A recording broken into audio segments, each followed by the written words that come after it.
Hello दोस्तों, स्वागत है आपका मुस्कान विश्वकर्मा होम साइंस में। और आज हम पढ़ने वाले हैं बड़ियात के बारे में, अध्याय 4, कक्षा 11वीं।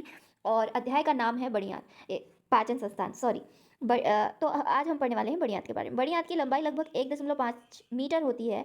इसके निचले हिस्से में 8 से 10 सेंटीमीटर हिस्सा लटकता रहता है, जिसे अपेंडिक्स कहते हैं। इसे क्या कहते हैं? अपेंडिक्स कहते हैं। इसके कभी कभी अपेंडिक्स में सूजन आ जाने के कारण इसका आकार बढ़ जाता है, जिसे शल्य चिकित्सा द्वारा निकाल दिया जाता है। बड़ी आंत का भार दाहिनी ओर सीधा ऊपर जाता है। इसे आरोही कोलन कहते हैं। यह यकृत तक जाकर बाईं ओर मुड़ जाता है। दूसरा आड़ा भाग कोलन कहलाता है। तीसरा निचला भाग अवरोही कोलन कहलाता है। इसके आगे बड़ी आंत एक नलिका का रूप ले लेती है। इसे मलाशय कहा जाता है। मलाशय द्वारा एनस कहलाता है। मलाशय का द्वार एनस कहलाता है। बड़ी आंत की दीवार 4 परतों की बनी होती है। सिरस झिल्ली की बाहरी परत, पेशीय परत, संयोजी ऊतक की परत, म्यूकस झिल्ली का स्तर। बड़ी आंत में पानी का अधिकांश भाग शोषित कर लिया जाता है। जो शेष पदार्थ बचता है वह मल कहलाता है।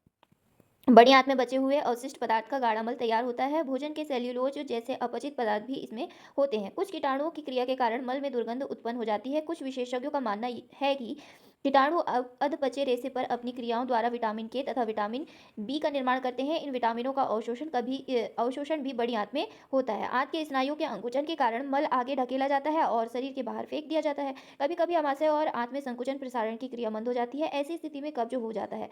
कई बार ठीक इसके विपरीत अधपचा भोजन आगे ढकेल दिया जाता है, जिसे अतिसार कहते हैं। ठीक है। पाचक ग्रंथियां। यकृत यह शरीर की सबसे बड़ी ग्रंथि है। इसका रंग कत्थे जैसा होता है। इसका वजन 1.5 किलोग्राम, लंबाई 20 सेंटीमीटर और चौड़ाई 15 सेंटीमीटर होता है। ठीक है। यह उदर गुहा की दाहिनी ओर श्वास पटल के नीचे उसी से संलग्न है, परंतु इसका कुछ भाग बाईं ओर जठर को थोड़ा ढक देता है। इसका ऊपरी भाग चिकना होता है।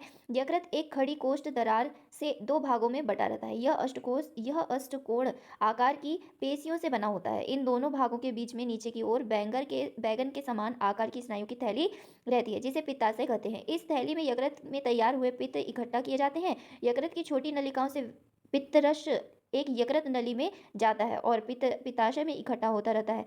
एक दिन में 1.5 किलोग्राम से 3/4 किलोग्राम तक पित्ताशय पित्तरस तैयार करता है। यह पाचन हेतु पित्त नली द्वारा पक्वाशय में पहुंचाया जाता है। यकृत के निम्न पृष्ठ भाग की कोष्ठ दरार में यकृत की धमनी और कोष्ठ शिरा दोनों पहुंचती हैं और वहां से यकृत नलिका बाहर निकलती है। यकृत धमनी द्वारा यकृत को शुद्ध रक्त पहुंचाया जाता है। कोष्ठ शिरा जठर और आंत स्नायु स्वाद पिंड और प्लीहा आदि अवयवों में अशुद्ध रक्त संचित करती है।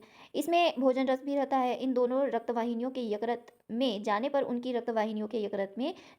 उनकी बारीक बारीक शाखाएं होती जाती है, जिससे यकृत में केशवाहिनियों का जाल तैयार हो जाता है। इसी तरह यकृत की पेशियों में रहने वाली पित्त केश नलिकाएं यकृत में बनने वाले पित्त रस को भी इसी तरह यकृत की पेशियों में रहने वाली पित्त के जमा करती हैं। ठीक है, सॉरी ये डबल डबल हो गया, जमा करती हैं, पित्त रस को भी जमा करती हैं। इस प्रकार अपेक्षाकृत कम अशुद्ध रक्त यकृत की शिरा द्वारा अधो महाशिरा में पहुंचाया जाता है। यकृत के कार्य। यकृत के सूक्ष्म कटे हुए भाग को लेकर यदि सूक्ष्मदर्शी यंत्र से देखा जाए तो पता चलेगा कि यकृत असंख्य बहुकोशिकृत पेशियों का बना होता है। यकृत पित्तरस बनाता है, जो भोजन में संदिग्ध पदार्थों को पचाने में और उनके शोषण में सहायक होता है। इसके अतिरिक्त वह रेचक भी होता है।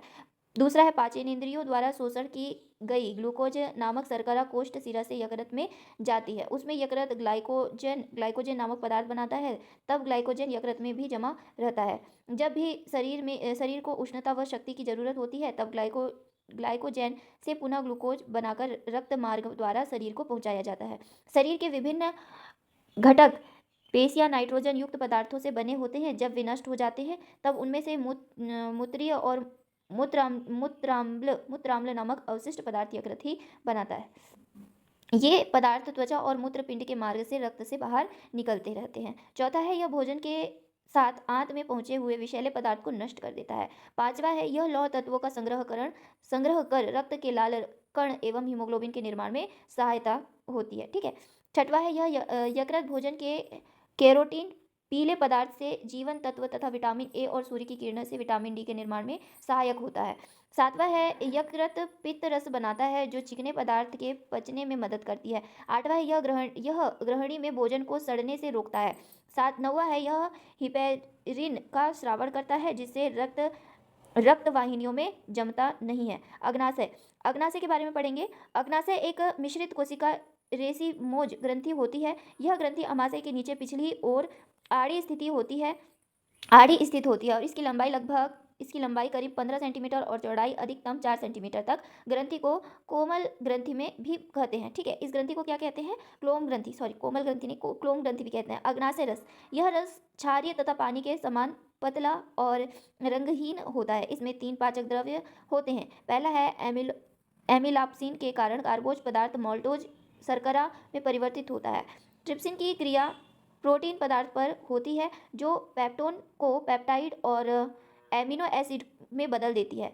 चौथा है लाइपेज। पित्ताशय की सहायता से संदिग्ध पदार्थ पर प्रभाव डालता है जिससे संदिग्ध पदार्थ की बारीक गोलियां फटे दूध जैसी बनकर इमल्शन या दूध जैसा पदार्थ होता है। इन इमल्शन से वसीय अम्ल और ग्लिसरीन तैयार होता है जिसे आंत के अम्ल पदार्थ मिलने से साबुन के झाग की तरह सोखा जाने वाला पदार्थ तैयार होता है। अग्नाशय रस कितने प्रकार के होते हैं? अग्नाशय रस 3 प्रकार के होते हैं, एमिलॉप्सिन, ट्रिप्सिन और लाइपेज। ठीक है, अग्नाशय में अग्नाशयी रस उत्पन्न करने वाली पेशियों के अतिरिक्त एक और पेशी का समूह होता है जिसे आइसलेट्स ऑफ लैंगरहैंस कहते हैं। ये क्वेश्चन पूछा था हमारे फर्स्ट पेपर में, तो मैं नहीं समझ पाई थी, तो इसे ध्यान से याद रखिए। आइसलेट्स ऑफ लैंगरहैंस किसे कहते हैं करके पूछा था। ठीक है, इस पेशियों द्वारा एक महत्वपूर्ण स्राव उत्पन्न किया जाता है, इसे इंसुलिन कहते हैं। इंसुलिन मतलब आइसलेट्स ऑफ लैंगरहैंस, शायद यही है।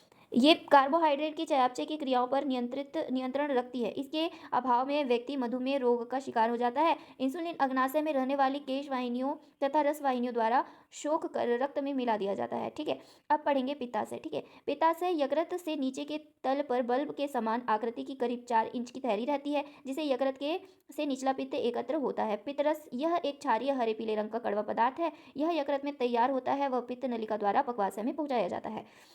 भोजन के संदिग्ध पदार्थ के शोषण के लिए भी इसका उपयोग किया होता है। पित्त के कारण आंत के स्नायुओं को अंकुचन की प्रेरणा मिलती है। भोजन की गति आगे बढ़ती जाती है। पित्तरस के रेचक गुण के कारण प्रतिदिन साफ शौच होता है और रक्त के लाल कणों को नष्ट हो जाने पर वह पित्त में अवशिष्ट पदार्थ बनकर आंत के द्वारा उत्सर्जित की जाती हैं। ठीक है, इस प्रकार अब हम प्लीहा अगले वीडियो में पढ़ेंगे क्योंकि वीडियो 9 मिनट हो चुकी है, काफ़ी लंबा हो चुका है, तो अब हम प्लीहा अगले वीडियो में पढ़ेंगे।